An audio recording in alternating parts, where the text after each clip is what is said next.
بسم اللہ الرحمن الرحیم۔ محرمات کا بیان چل رہا ہے، یعنی ان عورتوں کا بیان جن سے نکاح کرنا حرام ہے۔ ماں قول میں کئی ایک محرمات نسبیہ اور رضاعیہ کا بیان گزر گیا، یہاں سے جو اور ہیں ان کو ذکر فرماتے ہیں وَفَرْعُ مَزْنِيَةٍ وَمَمْسُوسَةٍ وَمَاسَّةٍ وَمَنْظُورَةٍ إِلَى فَرْجِهَا الدَّاخِلِ وَشَهْوَةٍ وَأَصْلُهُنَّ۔ مزنی یا اس عورت کو کہتے ہیں جس سے زنا کیا گیا ہو، اور ممسوسہ سے مراد وہ عورت ہے کہ جس کو شہبت کے ساتھ چھوا ہو اور بیچ میں کوئی کپڑا وغیرہ کوئی موٹی چیز جو جسم کی گرمی کو روک سکے ویسی حائل نہ ہو۔ ماسہ سے مراد وہ عورت ہے جس نے کسی مرد کو شہوت کے ساتھ اسی طرح چھوا ہو کہ دونوں کے جسموں کے درمیان کوئی کپڑا وغیرہ حائل نہ ہو جو جسم کی گرمی کو روکے۔ منظورہ الی داخلی حل الی فرضی حد داخل، اس سے مراد وہ عورت ہے کہ جس کی شرمگاہ کے فرض داخل، یعنی شرمگاہ کے جو اندرونی حصے ہے اس کو کسی مرد نے دیکھا ہو شہوت کے ساتھ۔ یہ جو چاروں عورتیں ہوئیں، مزنیہ، ممسوسہ، ماسہ اور منظورہ الی فرضی حد داخل، یہ چاروں عورتیں جو ہیں یہ حرام ہیں، ان کی فرع بھی حرام ہے اور ان کی اصل بھی حرام ہے۔ کس پر؟ اس پر جس نے زنا کیا ہے، یعنی یہ عورتیں تو اس پر حرام نہیں ہیں، ان کی فرع اور اصل حرام ہے۔ جیسے کسی مرد نے کسی عورت سے زنا کیا تو اس عورت کی جو فرع ہے، اولادیں، وہ بھی اس مرد پر حرام ہوں گی، اور اس عورت کی جو اصل ہے یعنی اس کی ماں اور اس کی دادی وغیرہ وہ بھی اس پر حرام ہوں گی۔ اسی طرح کسی عورت کو شہوت کے ساتھ چھوا یا عورت نے مرد کو شہوت کے ساتھ چھو لیا تو ان دونوں صورتوں میں اس مرد پر اس ممسوسہ یا اس ماسہ کے اصول و فروع حرام ہوں گے، یعنی اس کی جو اولادیں ہیں، بیٹیاں، پوتیاں، نواسیاں، وہ سب حرام ہوں گی، اور اس کی ماں، دادی وغیرہ بھی حرام ہوں گی۔ اسی طرح مرد نے کسی عورت کے شرمگاہ کے داخلی حصے کو شہوت کے ساتھ دیکھ لیا تو اس عورت کی اصول و فروع اس مرد پر حرام ہوگی۔ وجہ کیا ہے؟ وجہ یہ ہے کہ یہ تمام چیزیں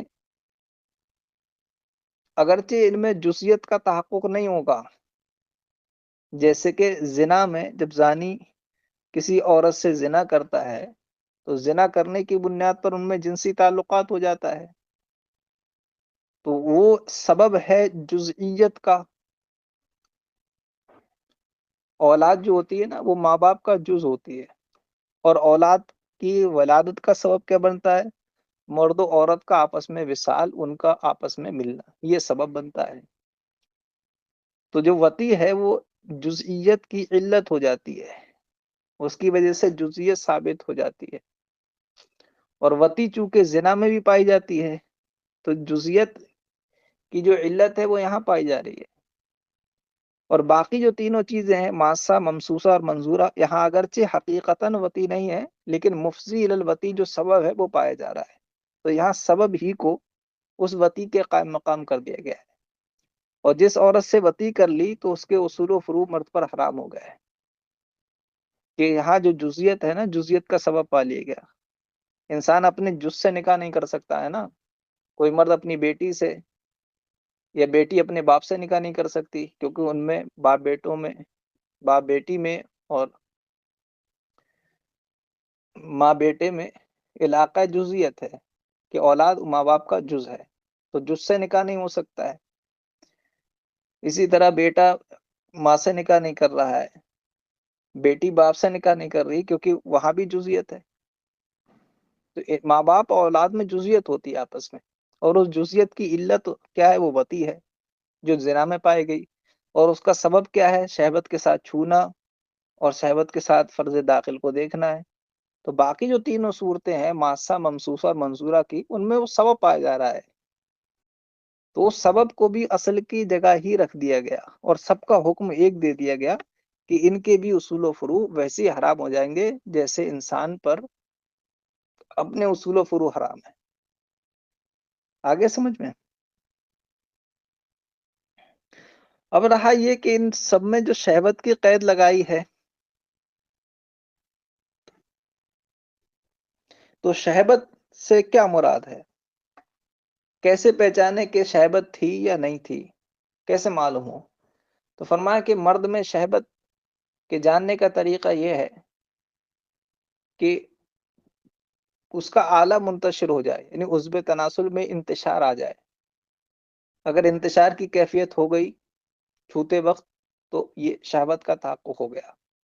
یا پہلے سے ہی اس کا آلہ اگر منتشر تھا تو چھونے سے اس انتشار میں اور اضافہ ہو جائے. اگر اور اضافہ ہو گیا تو شہوت کا تحقق ہو گیا. اور عورت میں شہوت کا تحقق یہ ہے کہ اس کے دل میں خواہش پیدا ہونے لگے. چھونے سے خواہش پیدا ہوئی چھوتے وقت تو اس کے حق میں شہوت کا تحقق ہو گیا. اگر ایسی کیفیت کے ساتھ چھوا گیا ہے تو یہاں ماسہ ممسوسہ اور منظورہ وغیرہ کے معنی متحقق ہو جائیں گے اور وہ حرمت اصول و فروع کی ثابت ہو جائے گی. تو ایسے عورتوں کو اصول و فروع ان مردوں پر حرام ہوں گے جنہوں نے ایسا کیا ہے، چھوا ہے یا انہیں چھوا گیا ہے یا انہوں نے دیکھا ہے.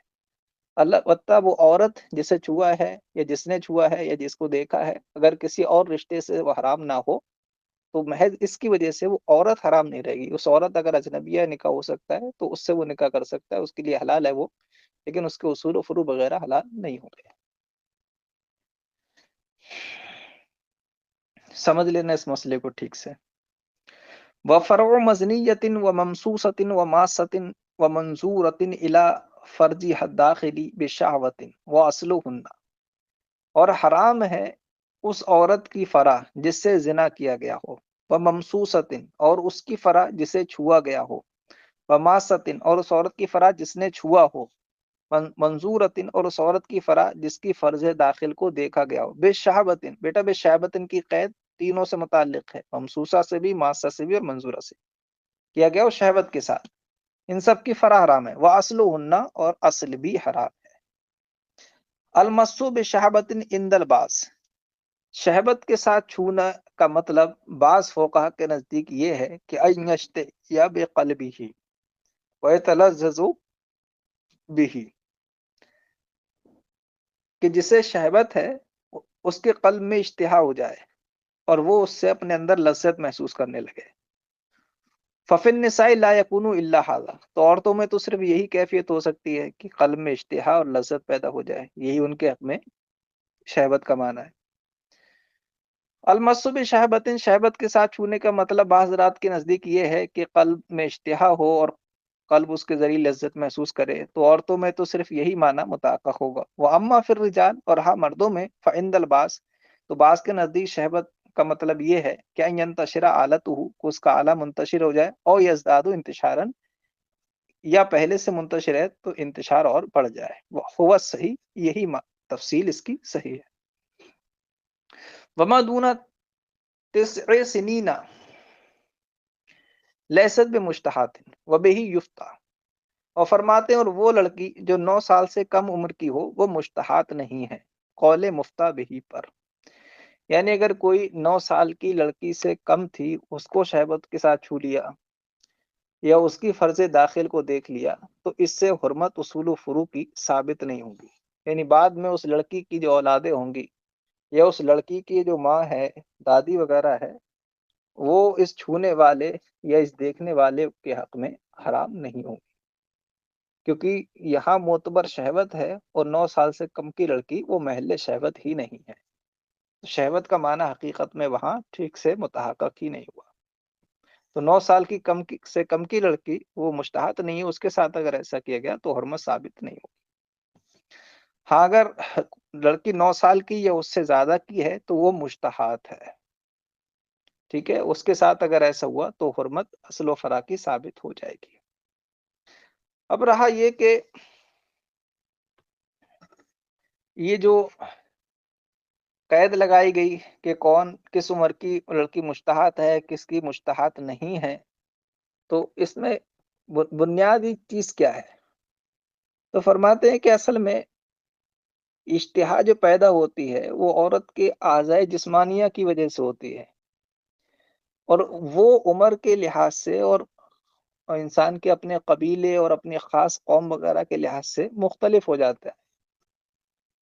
کچھ خاص قومیں ایسی ہیں جن کے بچوں کی بڑوار بہت اچھی ہوتی ہے، بہت کم عمر میں بھی اچھے خاصے بڑے ہو جاتے ہیں، تو ان میں ان کے لحاظ سے ان کا بھی کم سے کم درجہ یہ ہے کہ وہ 9 سال ہے۔